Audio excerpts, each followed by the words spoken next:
listen one more time, alright? Point 4.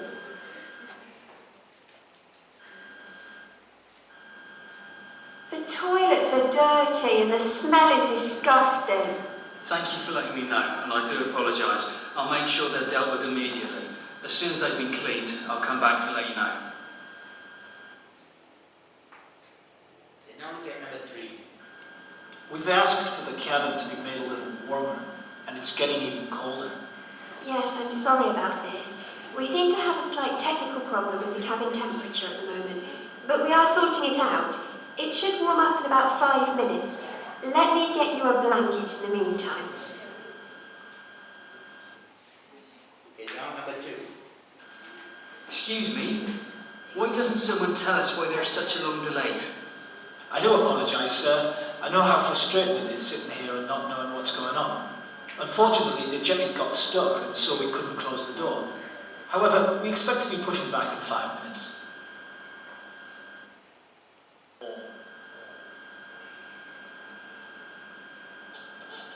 Listen, it's not good enough. First we were given the wrong seats, and now we're surrounded by crying babies. I'm sorry about that. You're right. I have a couple of empty seats in the quieter part of the cabin a little further down. You'd be welcome to move to those.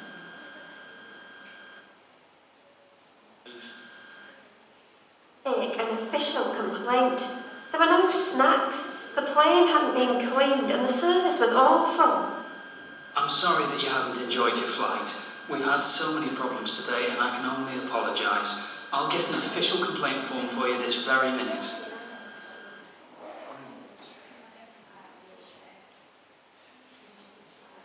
I think number 1 is very clear. Thank you for letting me know, and I do apologise. Number 2 is actually number 3. I'm sorry about this, right? I'm sorry about this. Yes or no? It's supposed to be this, not that. Yeah? She said, I'm sorry about this. Yes? Right? I'm sorry about this. Okay, number 3 is number 2 now. I do apologize, sir. I know how frustrating it is. Alright? Frustrating. Okay, number 4, I don't get it. Number 4 is what? I'm sorry that you haven't. What's that? I'm sorry that you haven't enjoyed your flight. Enjoyed your flight. As the passenger enjoyed eating, right? As the passenger is leaving, tell him, if you really want to enjoy, buy first class. Okay, don't say that, okay? I think number 5. We've had so many problems today, and I can only apologize. Okay, alright. No, sometimes it's not a good idea to give a reason.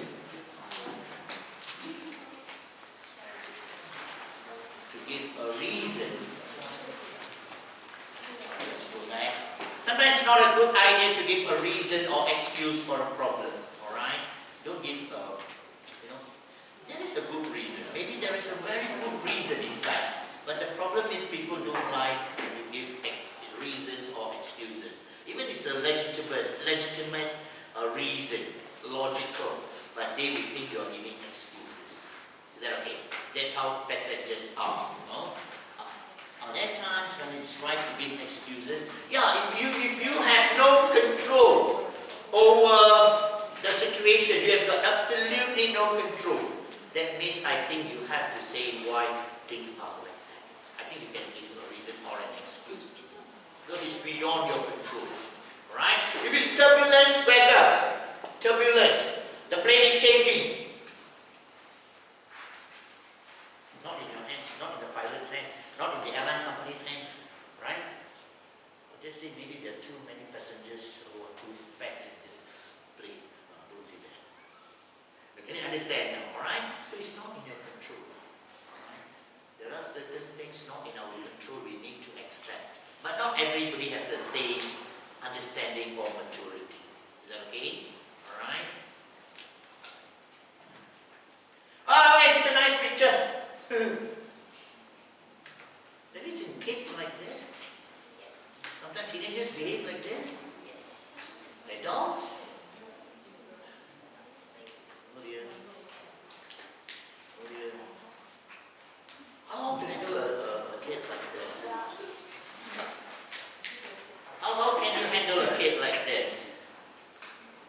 this passenger complains to you, right?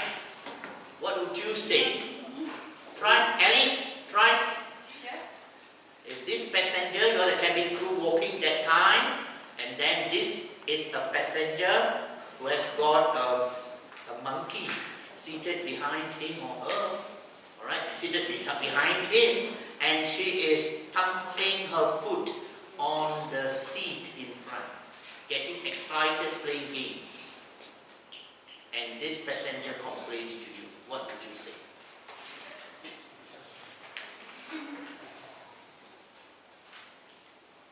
I'm really sorry about this. Okay, first thing. Second,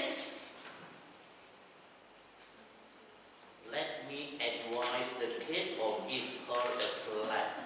A tight slap, you know. Don't say that, okay? You cannot do that. Okay? Now let me talk to the kid behind you. Alright? And this passenger says, if you don't sort this out for me, I'm going to stand up and give a tight slap. See the problem? Alvin, how would you handle that? Alright, you may. Please, sir, we need somebody like you in this way. Please come back as a cabin crew. Not easy, huh? Esti, what would you tell when this passenger complains? What would you answer?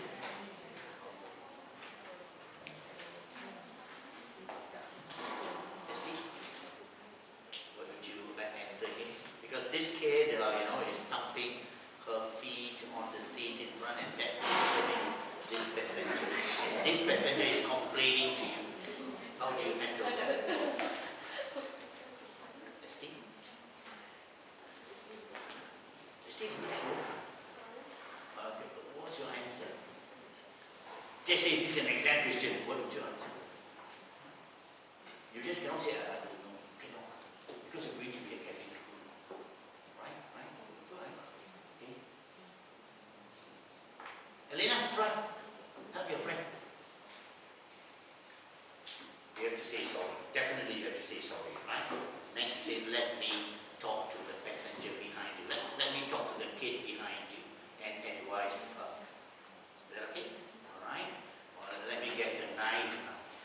No, don't do that. Okay? Alright? So sometimes kids they may listen, sometimes they may not listen. That's the problem, another problem. If the kid has a parent here, it may be easier to handle. Alright? But like this kid is traveling alone, I suppose. Not a real kid, already a teenager, I think. Alright? Teenager means just slap. Okay? Don't slap. Wow, now we're going to deeper problems now. Okay, occasionally difficult situations with passengers get out of control. Difficult situations can get out of control. Can you understand that? Passengers become aggressive. They become, I'm not saying they are, but they can become aggressive. Alright? Insulting. When they become aggressive, if you don't handle, they insult you. Alright? They are drunk. Oh dear, there's another problem. And refuse to do what they are asked. You ask them to fasten the seatbelt, they'll say, it's okay, I'll do it later. Who are you anyway? Do you understand, Henry?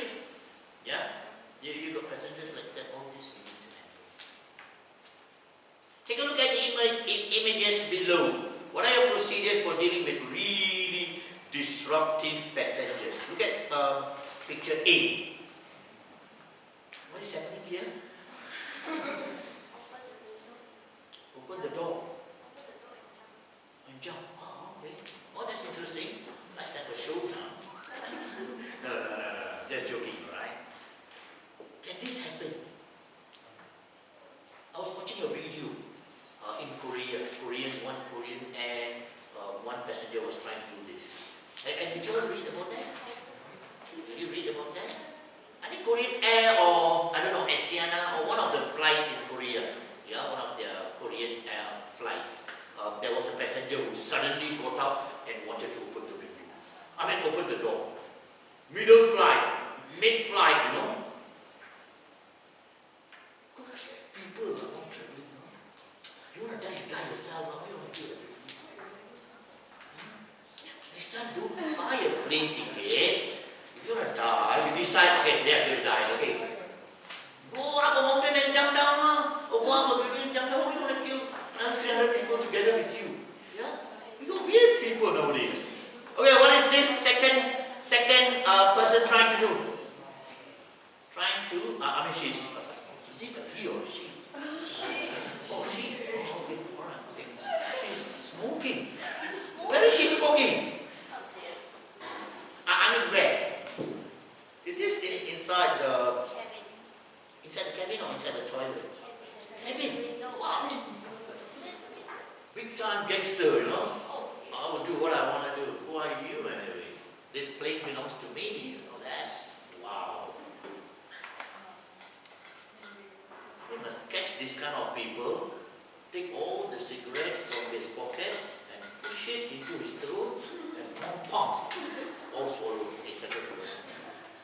Don't do that, okay? I'm just joking. Jared, I'm not giving ideas, okay? Don't do that, Jared. See, what is happening in C?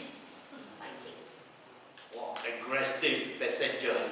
Suddenly he wants to fight. Or maybe they are both eyeing the same girl, you know? So. No, Darshini really said, yeah. Passenger and passenger fighting. How to handle? Ladies and gentlemen, we have a wrestling match on this side.